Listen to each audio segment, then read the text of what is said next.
Hello and welcome back to the channel. You know, I'm getting older and there are certain signs that that's happening, such as I'm always cranky, I make that oof sound when I sit down, and I no longer look at SUVs in complete disdain. In actual fact, I look at this particular SUV with quite loving eyes. This is the Skoda Kodiaq RS, and thanks to the team at Exhaust Notes Australia, I've had a chance to drive this for the past week, and now I want to share my thoughts with you.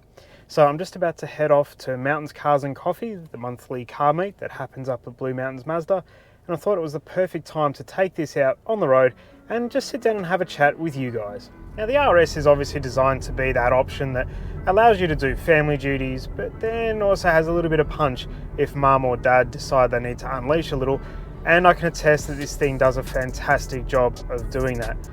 We've got the 180 kilowatt motor from the Golf GTI in here, and if you want to do a little bit of traffic light Grand Prix, or you just need to do a quick overtake on the highway, this thing is up to task.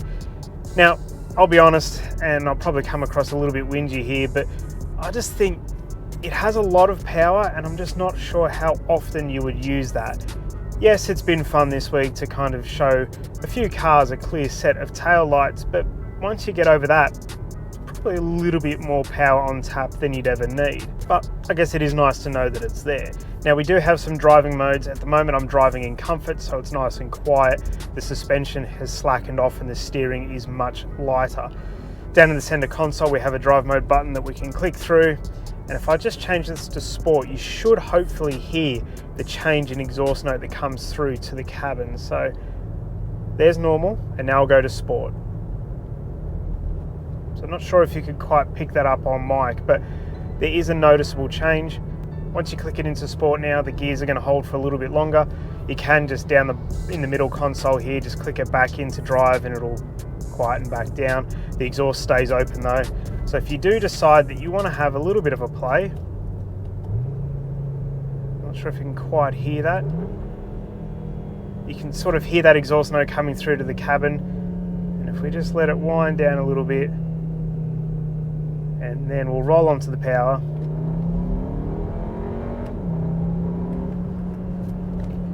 It's quite a fruity note that comes through, I like it. And also, I'm not sure if we'll be able to hear this on camera, but if we go to sport mode, and make sure no one's behind you, it'll actually blip the throttle on downshift, so it's kind of cool.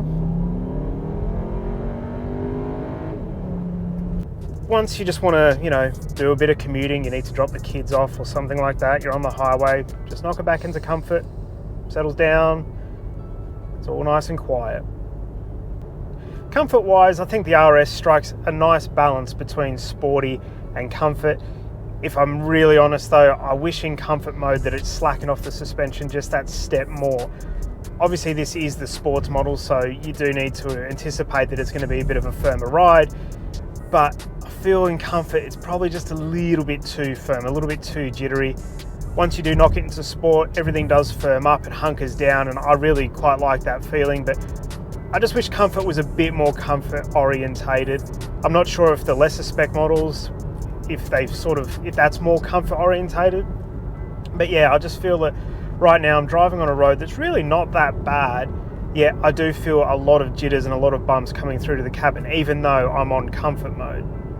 That leads into another gripe that I have, which is the amount of noise that comes through to the cabin. So we're obviously on quite large wheels and we have low profile tyres. If the road surface is perfect, it's very nice, it's quiet. But as soon as you get on a little bit of a rougher surface, the amount of noise that comes through is actually quite amazing, and it could possibly be a little bit annoying for some people. Visibility is fantastic. You can see all the way around the car, there's plenty of glass everywhere. When you go to park, you've got the reversing camera, so you never wonder where the car is. It's one of those cars that it actually does shrink around you, because it is quite a big chunk of metal. But as soon as you get behind the wheel, you feel comfortable with where your front wheels are when you're going through corners. As I said, thanks to the camera, reverse parking is so easy. So it is a car that does shrink around you, which is quite nice. As far as storage goes, you've got storage options galore. I mean, there is space for days in here. In fact, you can drop the rear 2 rows down and you can actually lay down. Well, I can fit anyway. So you could roll back the panoramic roof cover, drop the rear 2 rows, just sit there, enjoy the stars, enjoy the sky. Perfect. Being a 7-seater, you do have the 2 jump seats at the back, so you're going to be able to ferry around your family or your family and your friends as well. It just shows the versatility of this car. So tech-wise, everything is present and accounted for that you could ever want. We have wireless Apple CarPlay, wireless phone charging, we have all the safety features known to man. This car is extremely well equipped. I will say though that the radar cruise control definitely errs on the side of caution, so there could be a car miles ahead and it will start to bleed off speed. It does get a little bit irritating, but I guess, you know, safety first and all that. Aside from that though, all the tech works really well. We've got the CanSense sound system, which sounds really nice. As I said, Apple CarPlay was a breeze to get set up, so yeah, tech-wise, big tick. We need to talk about these seats because they are fantastic. So you've got these nice big bolsters, you've got the beautiful quilted leather, you've got the little RS logo on the headrest. They are so comfortable. We've got heating, ventilation, everything you could ever want, plenty of adjustment.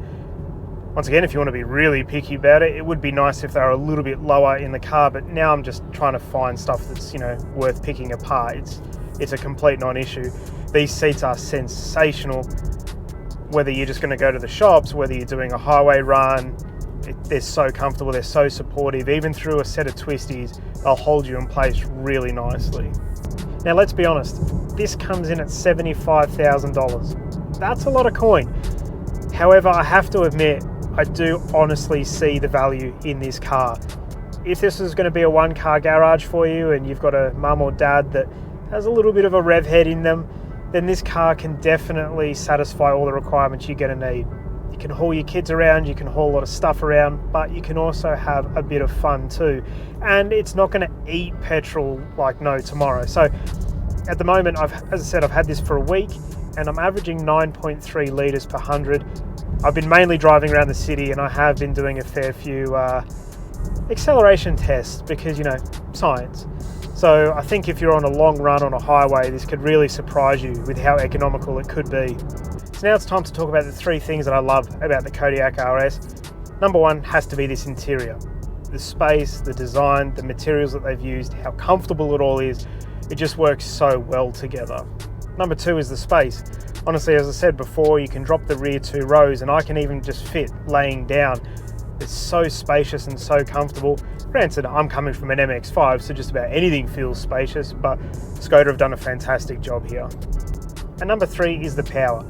Granted, I'm not sure how often you're ever going to explore the amount of power this car has, but the fact that it's there is quite nice. It's a little bit of a giggle to send it through a set of twisties at speed and also to do a little bit of traffic light Grand Prix, as I said earlier.